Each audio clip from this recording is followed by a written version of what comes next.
Welcome to Outsider Reviews, and this week we have the 2023 Chevy Colorado ZR2, or in Canada ZR2, and it's the Desert Boss edition.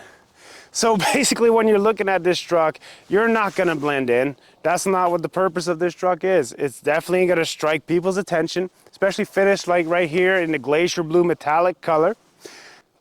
It's got the black hood rays at the top, and everything about the appearance basically screams aggressive, extreme, off-road, anything you'd want. But essentially when you're looking at this particular trim, you know this person didn't buy this for working. It's for off-roading, and we're going to get into a bit of the specs later on. But right away from the front, this comes with the Desert Boss edition. So you got the steel bumper added on right here, and the fog lights integrated, which I definitely like. I like the look of it. I like the look of the Colorado as a whole, ZR2, with the cutouts, and I love the fact the approach angle is about 38.3 degrees of approach. You can definitely get over some mean obstacles with this truck that you can't with other trucks. And I will make some comparisons with Tacomas and Rangers as the video goes on, so make sure you stay tuned, and don't forget to like and subscribe, because that definitely helps us out to come out with more content. Continue on, we got the ZR2 badge here and the flow tie, because it's for airflow. And we have a bit of some decals here on the side. Fun fact though, these decals, these stickers, there are also a bunch of little Chevrolet symbol in them.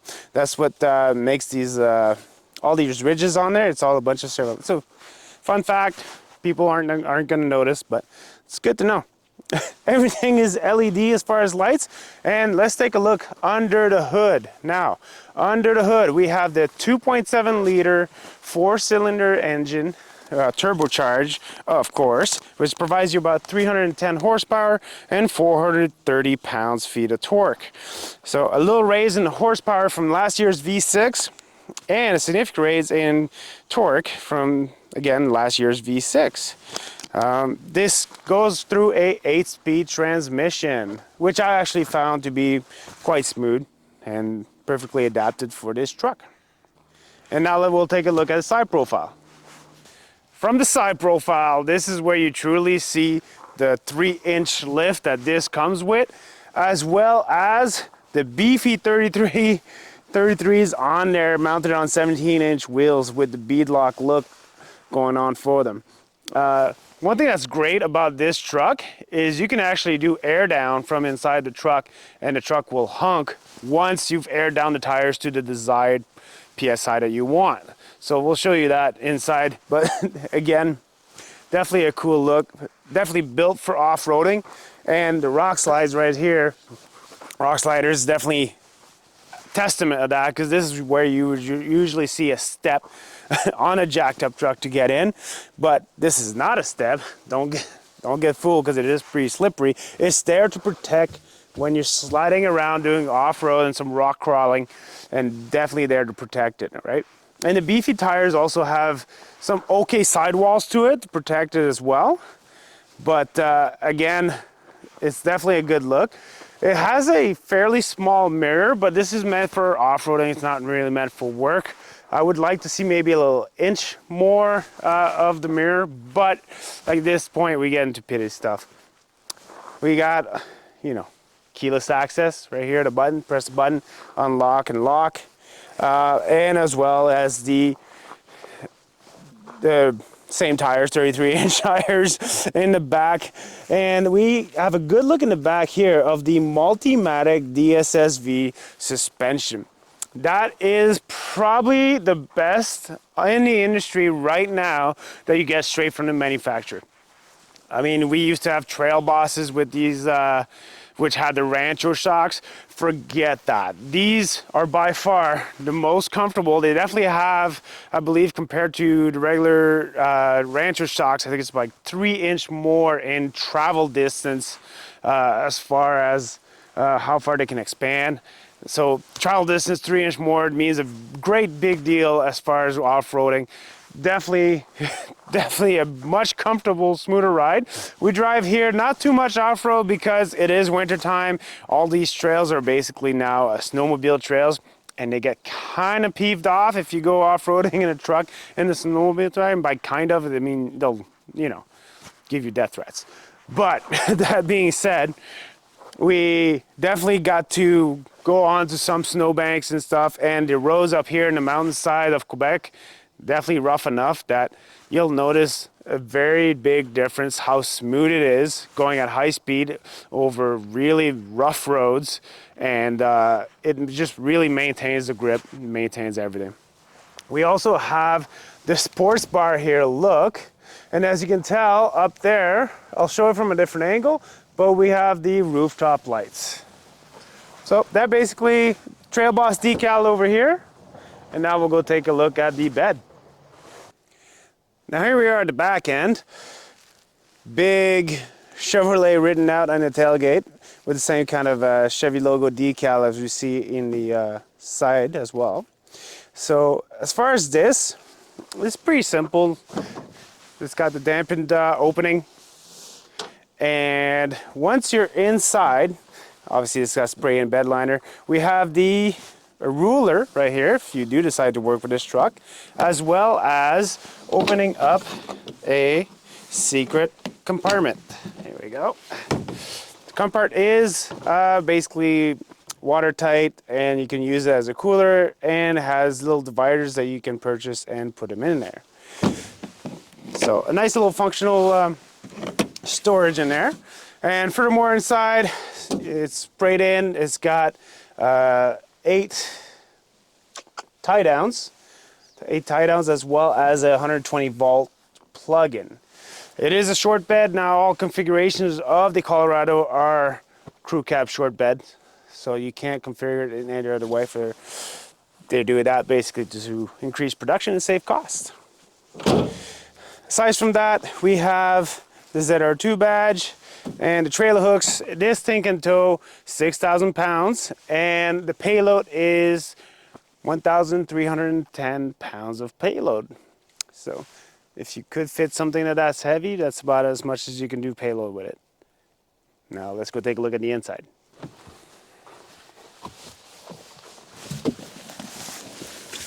Oh, wow, okay.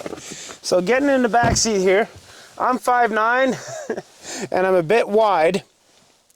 So this has been set for my driver position, which I actually like to drive with a seat further back. It's just how I like it. But as far as headroom, I mean, if you'd be 6 feet, you probably could see a problem with this. And as far as leg room, I mean, this is in this segment, not a lot of trucks are going to have a lot of leg room in the back. That's more like in the 1500 series. So there's that. As far as back here, there's no heated seats for the outboard. There's a vent right here and some cup holders, and armrest with cup holders as well here. You also have your little storage pockets, and you can as well lift this seat up for extra cargo. Let's go in the front. There's a lot more happening over there.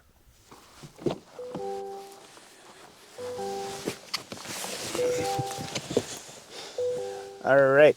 So as you saw me getting in, the one thing that I noticed right away was it doesn't have a holy handle, where I find that would be very handy to get in, because I find myself grabbing the steering wheel to get in. So that's one thing, a noticeable absence, and I think it would be pretty good. As far as the interior goes, for this interior, it's very well padded, very well made. You got your double stitching, your nice yellow stitching colored. You do have this nice black and gray camo, which you know what? I appreciate it. I appreciate that they chose something in piano black to throw on there. And actually it looks pretty cool. You also have it here on the wireless charger. And at the bottom of the cup holders. So I definitely like that quite a bit. I'm going to start it up. So right away we're welcomed by our digital gauge cluster, and you have your infotainment system right here. I actually particularly love this infotainment system. What I don't particularly love is you won't see any buttons or knobs for light controls. Light controls have to be done right here through the screen. Now, so you have auto, you have headlights on, and your fog lights, if you want them to be on, you actually have to go through controlling here and turn on your fog lights, as well as your power lockout window. So there's a few controls. You can see the transition of them trying to incorporate them into the screen. And these are controls that I'd rather not have it done through the screens. There's certain things that you can see from other manufacturers where they'll have a bar, a controllable touchscreen for the HVAC system. And I find that bothered me a lot less than not having the window lock so that I can stop my kid from lowering down the windows in the middle of February up here in northern Canada. So I had to look for it, right? And this is not intuitive. It's not something you can do on the fly. So the window lockout, definitely want to see it on the side here because you don't. It's in the screen. Fog lights, you know, I guess. And the light controls, I'd also would like to see the old traditional knobs right here on the left. Call me traditional. You guys let me know in the comment if you have this vehicle, if that bothers you, whatnot, because you know, I find those controls to be more important and to have them on the fly. As far as the steering wheel, yeah, I mean, it's got all the controls for cruise controls, advanced cruise control, page select, heated steering wheel, which actually heats pretty much all the way around. And it has a nice feel to it. Nice little padding to it. I definitely like it. Shifter, you know, traditional shifter. And this is where you select your 2 wheels, auto, 4 high, 4 low, as well as driving modes. So if I turn this around, off-road, tow haul mode, terrain, Baja, and normal. So in what I've noticed is if you want to get the most you know, out of this truck, Baja mode will get you there. It's like a racing mode. This is how I would explain it. So you know how you got your like sports mode in other trucks, in other cars and stuff. Baja mode for this truck will basically produce that equivalent of amount of torque and speed and acceleration right on the fly. Another thing that's cool is, which is what GM has always been great about recently, is the camera angles. So you go on cameras, so you have your, you know, front and overhead look from here. You have, again, overhead, front and back. You got your sides, front and back, and you have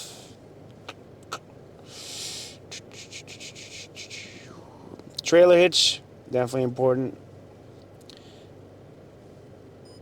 Under. So I can take a look at under if I'm going to go through any obstacles.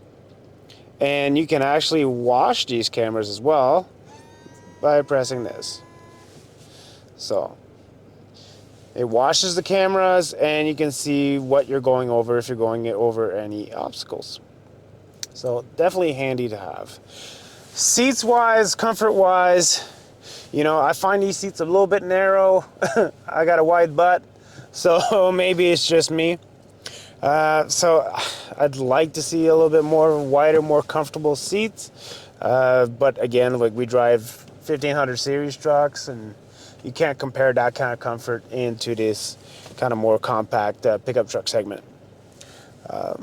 Otherwise, you know, there's no rear view mirror camera. That's going to be on this screen as well. And to turn on those light bars that I told you, this is the auxiliary button. So down here, the hard buttons we do have is the diff locks for the rear, front and rear, auto start stop, hazard lights, lane keep assist, and your auxiliary is for that roof light bar. And then you have a button which lowers all the windows down. It's great for in the summer kind of function and stuff like that. But one aspect that does bug me about this is I have to manually bring them back up. So I have to use the switch to bring them back up. So it'd be nice to see a just flick up to bring them back up.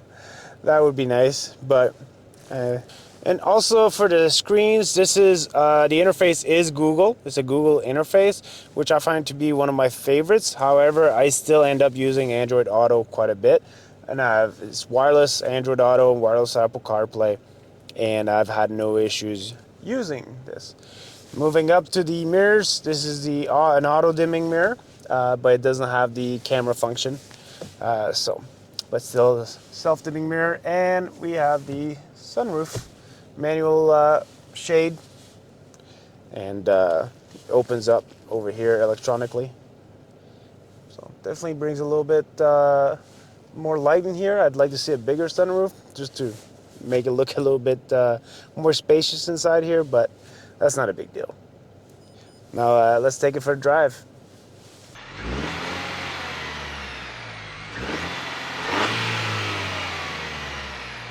So this brings us to the end of the video, and a couple things that we didn't mention is ground clearance. This has 11 inches of ground clearance, and it also has not the greatest fuel economy. Now it's rated for 14.3 liters per 100 kilometers in Canada, or 20 miles per gallon in the US as a combined fuel economy.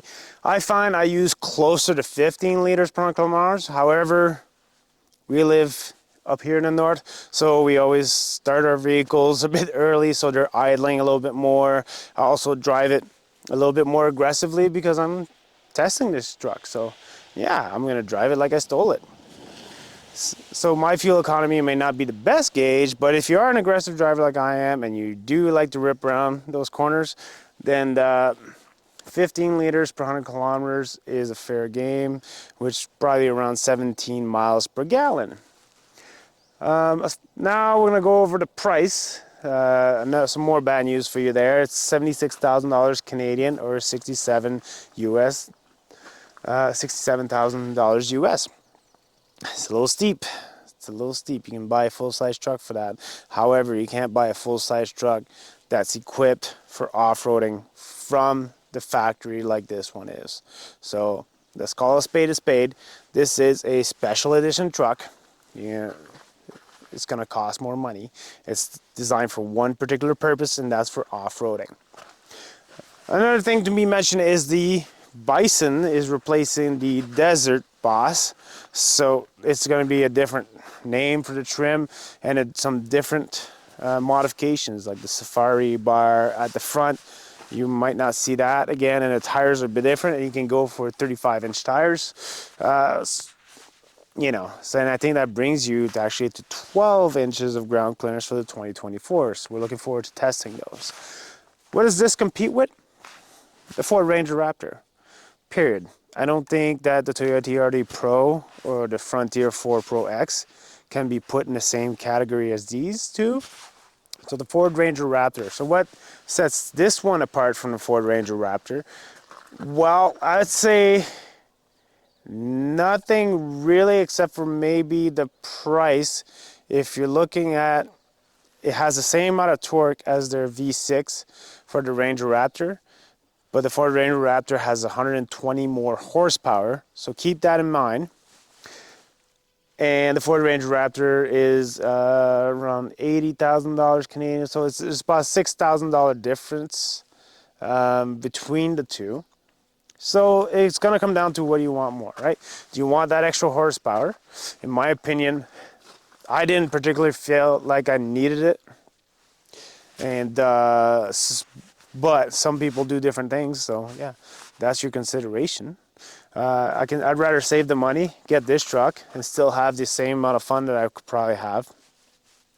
And definitely love also the approach angle. It's ridiculous. Like 38 degrees is really good. We climbed some snowbanks and we had some fun. Brings me down to my conclusion. Let's go with the cons, things I don't like besides the price. But they're all expensive now, and this is a specialty truck, so not that much of a con really. The seat is a little bit narrow for me. I'm a wide guy. I understand that it's not the same for everybody. If you're a smaller guy, then this is going to be fine for you. But for me personally, it's a bit narrow of a seat.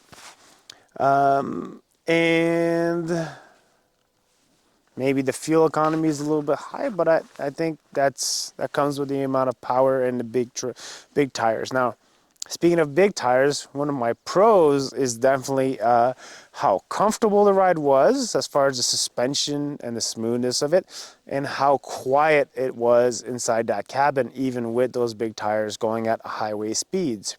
It's extremely quiet in there. Very, very peaceful in there, even though chaos is going on all around you. Also, the approach and for off-road use, this truck is amazing. Power and peppiness, I had no issues. You definitely have to kick it into Baja mode to get that extra dynamic shifting from it, but it's definitely a lot of fun, and I love the sound it makes and everything else about it.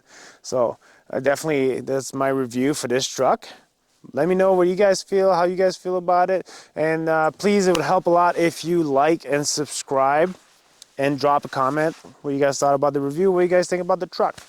If I got anything wrong, don't forget to mention it. Constructive criticism, always welcomed. If you don't have constructive criticism, that's fine too. You can, speak your piece. We're not that fragile. So, but until then, we'll see you later. Thanks for watching.